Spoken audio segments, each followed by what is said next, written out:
ghairil maghdubi alaihim waladdallin. Bapak dan ibu-ibu hadirin jamaah majelis tidur majelis ilmu yang saya muliakan dan yang dimuliakan oleh Allah Subhanahu wa ta'ala. Pertama-tama dan yang paling utama kita bersyukur kepada Allah karena dengan nikmatnya juga pada malam hari ini kita bisa hadir mendatangi majelis yang dimuliakan Allah ini, majelis yang mengikutinya, menghadirinya didoakan oleh para malaikat Allah. Pertama-tama sekali lagi kita bersyukur kepada Allah dengan mengucapkan Alhamdulillahirabbil alamin. Tentu masih banyak nikmat yang Allah berikan kepada kita yang tidak akan mampu kita menyebutkannya satu persatu. Namun yang paling utama Allah masih memberi kita keimanan, kemudian nikmat Islam, taufik dan hidayah serta inayah Allah. Semoga apapun nikmat yang diberikan Allah kepada kita bisa kita gunakan dengan sebaik-baiknya menurut apa yang sudah ditetapkan oleh Allah dan Rasulnya untuk mendapatkan ridhonya, mendapatkan surganya Allah Subhanahu wa ta'ala. Sholawat dan salam mari kita sampaikan kepada Nabi kita Rasulullah Muhammad sallallahu alaihi wasallam beserta keluarganya dan para sahabatnya sekalian. Mudah-mudahan dengan sholawat yang selalu kita amalkan, Allah melimpahkan rahmatnya kepada kita, Allah mengangkat derajatnya kita, Allah menghapuskan segala kesalahan-kesalahan kita, dan semoga dengan sholawat yang selalu kita amalkan, yaumil akhir kita disyafaatkan oleh Nabi kita Nabi Muhammad sallallahu alaihi wasallam, sehingga kita dan keluarga kita, saudara-saudara kita bisa menjadi ahli surga Jannatun Na'im. Amin ya rabbal alamin. Bapak-bapak dan ibu-ibu hadirin sekalian, oleh pembawa acara tadi menyampaikan kepada saya malam ini tolong dibahas dulu mengenai Saumu Arafah. Padahal ibu-ibu ini sudah sering mendengarkan kajian mengenai puasa Arafah ini. Cuma karena kebetulan pada malam hari ini kita mengaji malam yang ke-9 ya, Dzulhijjah untuk tahun 1445 Hijriah. Baik Bapak dan Ibu hadirin yang saya muliakan, kita sangat beruntung ya dengan karunia yang diberikan oleh Allah. Pada hari ini, pada saat ini, pada bulan ini, memang kita dalam bulan yang dimuliakan oleh Allah. Ya. Pertama, bulannya mulia, bulan Dzulhijjah.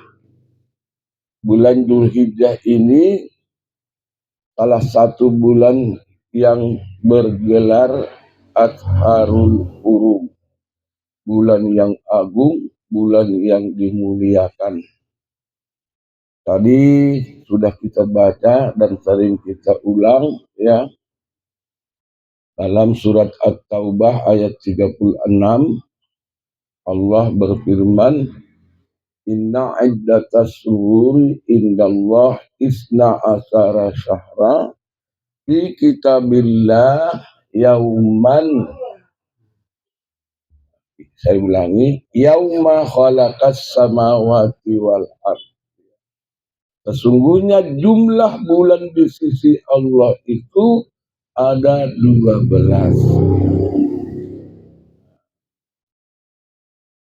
Itulah ketetapan Allah ketika Allah menciptakan langit dan bumi.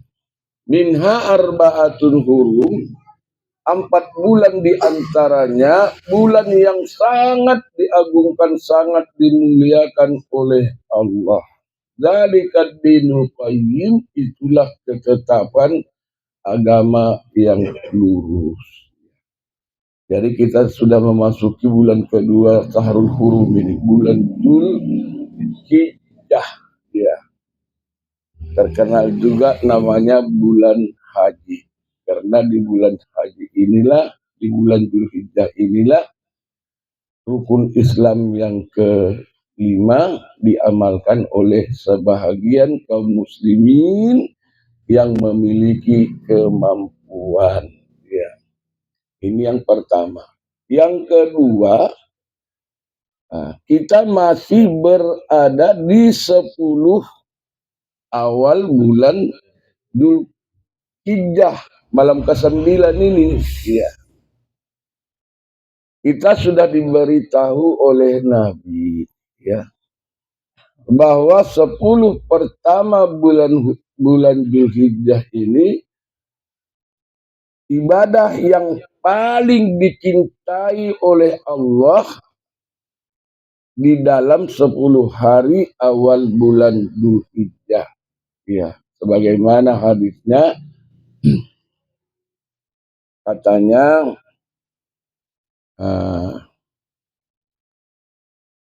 amal ibadah ya yang paling dicintai oleh Allah ialah amal ibadah yang dilakukan pada hari-hari ini, yakni Asyara Dzulhijjah. Ya.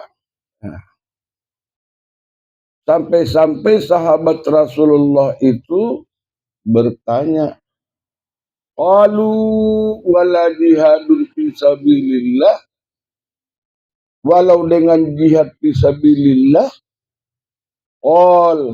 Rasulullah menjawab, wala jihadun fi sabilillah. Ya. Biarpun dia berjihad di jalan Allah, tapi tidak bisa mengalahkan kebaikan atau amal soleh yang dilakukan pada 10 awal bulan Dzulhijjah ini.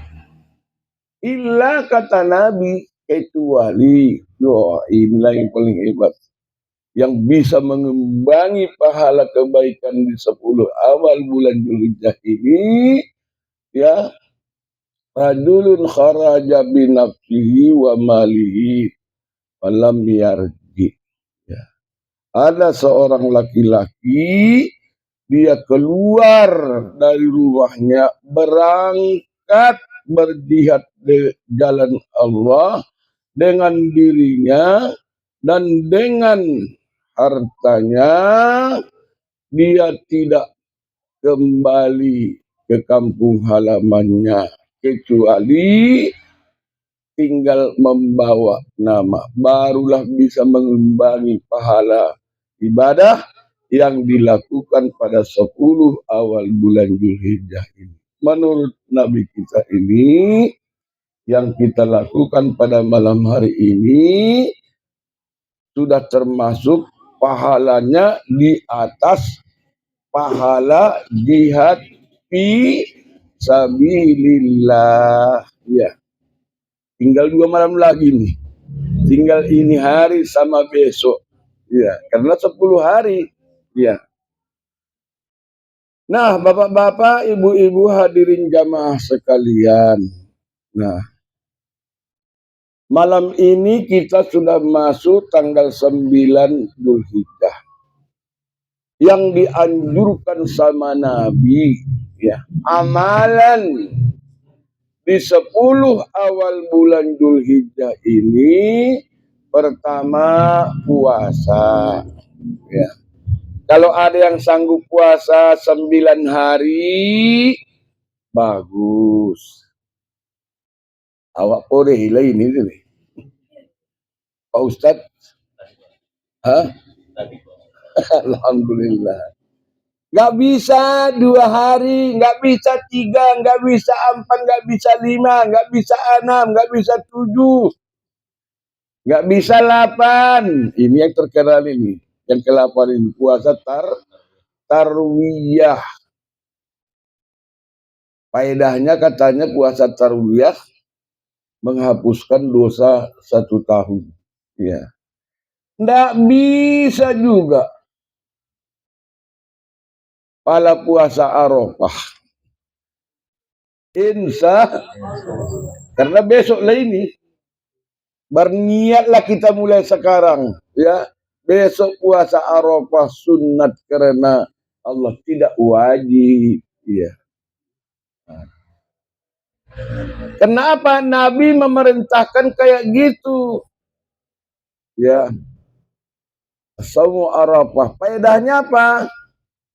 Yukaffirus sanatain, menghapuskan dosa 2 tahun. 1 tahun yang lewat dan 1 tahun yang akan datang. Udah. Jadi malam ini, ibu-ibu sekalian, kita sedang merebut pahala yang berlipat ganda dibandingkan dengan hari-hari di luar 10 awal bulan Dzulhijjah. Ya. Yang 8 hari sudah kita lalui lah. Ya. Mudah-mudahan kebaikan kita yang 8 hari itu pun diterima oleh Allah Subhanahu wa ta'ala. Kalau cerita jenis kebaikannya apa-apa aja. Sampai membaca bismillah mau makan pun dikira pahala di atas jihad fi sabilillah. Ya. Besok lagi puasa kita di atas pahala jihad fi sabilillah. Ya, bahkan dijanjikan lagi menghapuskan dosa 2 tahun. Kalau benar-benar kita amalkan ini, insya Allah benar, husnul khotimah lah kita. Ya. Amin ya rabbal alamin. Kenapa? 1 tahun yang lewat dosa kita hapus. 1 tahun yang akan datang dosa kita habis. Opot malah mengatai. Bukan begitu artinya, bukan begitu maknanya. Artinya udah berbuat maksiat aja, joget sampai pagi karena dosanya sudah diampunkan oleh Allah berkat puasa saumu Arafah. Tidak gitu maknanya, kan gitu. Bukan itu maknanya. Paling tidak maknanya Allah jaga kita 1 tahun akan datang jauh dari perkara-perkara yang dilarang oleh Allah Subhanahu wa ta'ala. Hebatnya puasa ini, hebatnya puasa apa aja lah, ya termasuk puasa besok. pasti besok kalau dia benar-benar puasa, sholat 5 waktunya pasti terjaga. Kalau sudah niat puasa Arafah besok, pasti sholat sholat subuh.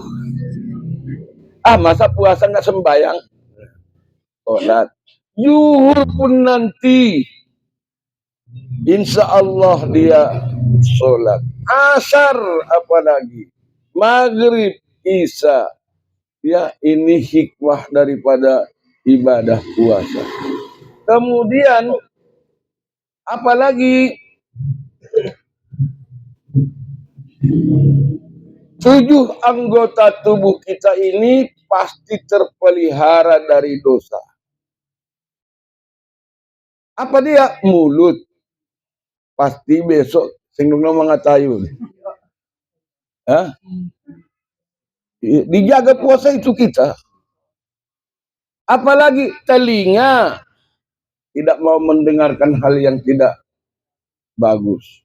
Mata, hidung, tangan, kaki, perut pasti terjaga akibat daripada ibadah puasa yang kita lakukan. Iya. Paling tidak besok bersihlah kita ini. Insya Allah. Udah. Apalagi besok ini untuk besok maunya. Untuk besok tinggal 2 hari lagi nih. 9, 10 kan gitu. Kalau sudah puasa kita besok, maunya ya. Maunya apa? Maunya tilawatil Quran. Ya. Ayo Bu, kita target besok 1 juz 1 hari. Kurasa bisa ya? 40 menit loh 1 juz. Ini yang apa namanya tahfiz ini 40 menit membaca aja cukup bisa dapat 1 juz. Dapat kan? Dapat apa lebih? Ini murattal aja lah membacanya. Alhamdulillahirabbil alamin arrahmanir rahim maliki yaumiddin. 1 juz dapat 40 menit. Bikinlah dulu 1 jam. Ya Allah. Orang-orang soleh itu aku baca biografi hidupnya. Kalau sudah puasa kayak gini, ya 1 hari 1 malam 24 jam. Ya, 1 hari 1 malam 24 jam. Bisa menghatamkan, ya. Bisa menghatamkan 10 juz. 1 hari 1 malam. 10 juz, sudah. Pernah nggak dengar ceritanya itu? Lebih lagi. Iya. Ya. Awak mengambil 1 lembar aja pun. Padahal kalau kita tengok jam, kita mulai. Jam 9 kurang 5. A'udzubillahi minasyaitonirrajim. 1 halaman nggak habis 5 menit. Ya. Lamaan membaca WA, Facebook, status. Iya. Ya Allah. Maunya diimbangi kan gitu. Nah. Padahal katanya di situ kalau membaca Al-Quran ini obat yang paling mujarab. Ala bizikrillah tatmainnul qulub. Kalau kita zikir kepada Allah, termasuk membaca Al-Quran itu adalah zikir, hati kalian akan merasa tenang dan tentram. Ya, kita sudah merasakan itu pengalaman masing-masing. Kalau nggak percaya coba besok. Iya, dapat 1 juz, tenang pikiran awak. Ya Allah. Itu pun kita nggak mau ngambil. Apalagi ini hari Arafah. Ya. Kalau menurut kalender kita besoknya Arafah, kalau di Arab Saudi sudah siap wukufnya ini, sudah selesai wukuf. Iya, beda karena perbedaan waktu kan gitu. Nah, sekali lagi tilawatil Quran itu yang gampang-gampang lah amalannya ini. Ya, puasa kita, kemudian apalagi membaca Al-Quran. Kemudian yang ketiga, ini sudah sering kita sampaikan, besok ya, yang paling dianjurkan zikirnya ialah takbir, tahlil, dan tahmid. Kalau kita lihat ini takbir, tahlil, tahmid sudah mulai boleh diamalkan ini mulai tanggal 1 yang lewat. Karena begitu perintah Nabi. Ya, perbanyak kalian takbir, tahlil, dan tahmid. Yang biasa kita baca, Allahu Akbar, Allahu Akbar, Allahu Akbar. La ilaha illallah, wallahu akbar, Allahu akbar, walillahil hamd. Di mana habis sholat wajib, jangan ditinggalkan. Di mana di rumah, jangan ditinggalkan. Di mana di pasar, jangan ditinggalkan. Luar biasa. Udah?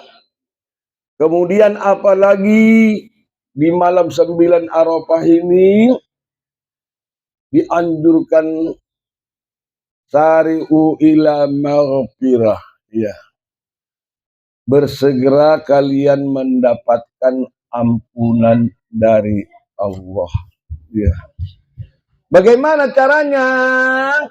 Banyak beristighfar. Ya, nanti malam mau tidur. Pinomat katanya kita beristighfar mau tidur nanti 3 kali dosa kita insya Allah bersih.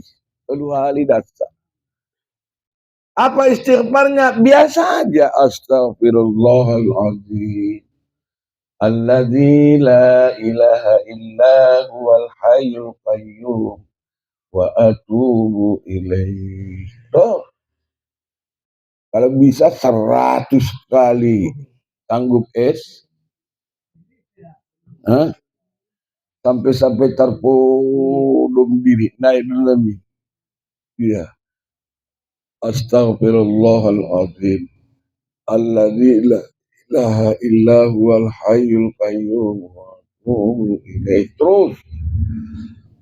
Malam ini sepertiga akhir malam berusaha maunya kita bangun tene. Ya. Bangun ngapain? Sholat. Sholat apa? Kilomat tahajud. Nggak bisa sunat wudu, nggak bisa sunat taubat, nggak bisa sunat hajat. Kilomat tahajud 2 rakaat. Tutup dengan witir 1 rakaat. Menjelang subuh, apa amalannya? Amalan yang paling luar biasa di situ ialah istighfar juga sampai azan subuh. Astagfirullah, astagfirullah, astagfirullah, astagfirullah. Udah. Masuk sholat subuh. Jangan tinggalkan sholat sunat 2 rakaat. Kemudian lanjut sholat subuh. Bagi kita ayah-ayah ini usahakan berjamaah. Habis sholat berjamaah, berzikir. Zikirnya seperti biasa. Apalagi doa. Mustajab sekali doa di hari Arafah. Mustajab. Iya. Siapa yang kita doakan? Paling utama mendoakan diri sendiri, minta ampun untuk diri sendiri, dan meminta ampun untuk ayah dan ibu kita. Luar biasa. Udah. Nah, Bapak-bapak hadirin jamaah yang dirahmati, yang dimuliakan oleh Allah. Barulah tanggal 10 bulan Dzulhijjah kegiatan kita mengikuti sholat Idul Adha. Ya. Para ulama mengambil kesimpulan sholat Idul Adha ini hukumnya sunat muakkad, tidak wajib. Ya. Tapi umumnya saking semangatnya sholat Idul Adha, Idul Fitri, semua biasanya sholat itu. Nah, nggak pun tiap hari sholat katanya. Pala sholat sekali setahun. Ya. Udahlah aman deh itu. Pokoknya kalau dia meninggal, dimandikan, dikafankan, disolatkan, dikuburkan. Kenapa Islam dia lu? Oh tahu kalau dia Islam sekali setahun dia datang ke masjid untuk sholat Idul Adha. Ya Allah. Itu pun belakangan datang, duluan pulang. Ya. Harinya itu full dengan takbir. Berangkat dari rumah, pulang ke rumah, di jalan, di masjid atau di lapangan, tetap mengumandangkan takbir sebagaimana yang dianjurkan oleh Rasulullah Sallallahu Alaihi Wasallam. Cuma kalau kita lihat petunjuk Nabi, petunjuk Nabi, mau ke masjid kita atau mau ke lapangan sholat Id, dari rumah persiapkan tentang kebersihan. Sunat hukumnya mandi besar. Iya. Jegar jegur bersih. Iya. Nah, satu. Yang kedua, kalau mencontoh Nabi, kalau sholat dua hari raya ini pakaiannya baju yang baru dan bagus. Iya, ada hadisnya ini. Karena yalbasu, Nabi adalah Rasulullah itu memakai pakaian baru yang berasal dari Yaman katanya. Ya Allah, awak mau sholat ripas, pakai kaos oblong, itu pun ada mereknya. Ya, apa mereknya?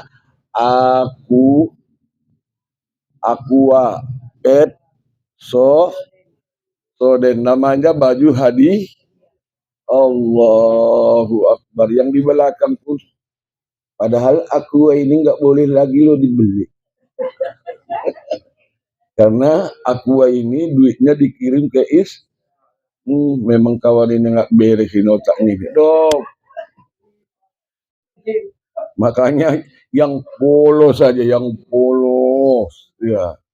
Apalagi laki-laki mau ke masjid, siram pakaiannya pakai parfum minyak wangi. Kecuali oma-oma jangan ya. Kalau ayah-ayah perlu disiram. Kenapa? Hihik di merbau, ketiaknya bau. Jadi Allahu Akbar, marbau putih. Allah siram. Itu. Kemudian ikuti sholat, ada nanti kodenya. Memang kalau dibahas dalam kitab ini nggak ada iqomahnya, nggak ada ajan. Kalau untuk sholat hari raya Idul Fitri dan Idul Adha. Tapi ada juga ulama untuk mengingatkan jamaah karena sholat sunat iqomahnya as-sholatu jami'ah. Ayo sholat berjamaah. Sholat berjamaah. As-salatul Idul Adha rahimakumullah, berdiri siap lagi. Ya. Cuma terkadang iqamah sholat sunat ini, maaf ini Pak Ustadz, iqamah sholat sunat ini ada yang memakainya untuk sholat wajib. Padahal kalau sholat wajib iqamahnya sudah ada sesuai dengan bunyi azannya. Allahu Akbar, Allahu Akbar, asyhadu an la ilaha illallah, asyhadu anna Muhammadar Rasulullah, hayya 'alas sholati, hayya 'alal falah. Nah itu datang kami imam-imam ini ke sholat juga. Dia menghadapkan ke jamaah, as-sholatu jami'ah. Kalau orang yang ngerti, kawan ini bukan sholat sunat. Kalau sholat sunat baru as-sholatu jami'ah, menyolatkan maid, sholat Idul Adha, sholat Idul Fitri, sholat apa lagi? Sholat istis. Pokoknya yang sholat-sholat sunnah baru as-sholatu jami'ah. Kalau sholat wajib nggak perlu lagi as-sholatu jami'ah. Bagusan saub, luruskan saf, ya. I'tadilu, rapatkan, itu kalau di sana. Atau dibaca hadisnya macam kita biasa, saub sukukum, bagus. Luruskan saf, rapat. Nggak usah lagi ada apa tadi? As-sholatu jami'ah. Nanti orang yang luar ya naburu malapun pikirnya. Apa sholat maid pikirnya pula kan gitu. Itu peraturan. Kalau sholat Idul Adha, okelah as-sholatu jami'ah. Kalau sudah begitu, semua berdiri tertib. Omak-omak kebiasaan di sana lagi, bukan di sini. Imam sudah bertakbir, lalap bersarita. Kedengaran pula ke muka itu. Iya memang. Aku terlambat mau. Udah walad dolin masih. Jangan kalau sudah iqamah. Wah. Ada lagi bahayanya kami laki-laki ini. Ya, kalau di masjid. Kalau menurut Imam Suyuti, kalau terus diamalkan kayak gini, ancamannya su'ul khotimah. Apa itu? Adzan berkumandang cerita. Kami ayah-ayah ini terkadang, tapi ya mungkin belum pernah dengar, tapi mengaji nggak mau. Iya. Kalau dikaji kitabnya itu menurut Imam Suyuti, adzan berkumandang tidak boleh berbicara. Kalau dia berbicara juga apalagi urusan dunia, ancamannya su'ul khatimah. Jangankan cerita. Kalau adzan berkumandang, kita membaca Al-Quran pun apa? Berhenti. Iya. Jangankan membaca Al-Quran, adzan berkumandang, sholat sunat pun nggak boleh. Nggak boleh lagi. Ya. Bahkan kalau adzan berkumandang, kita masuk ke masjid, ya, tidak boleh langsung duduk sebelum selesai adzan. Itulah hebatnya adzan ini, kan gitu. Adzan. Nah, jadi kita terkadang kurang perhatian. Ya. Apalagi sholat Jumat. Iya, anak-anak, ya Allah. Masya Allah, luar biasa. Kan gitu. Nah, ini tadi. Jadi sholat Idul Adha pun begitu. Sholat kita 2 rakaat. Ingat, sudah disampaikan juga ini. Setelah takbir, usalli sunnatal Aidil Adha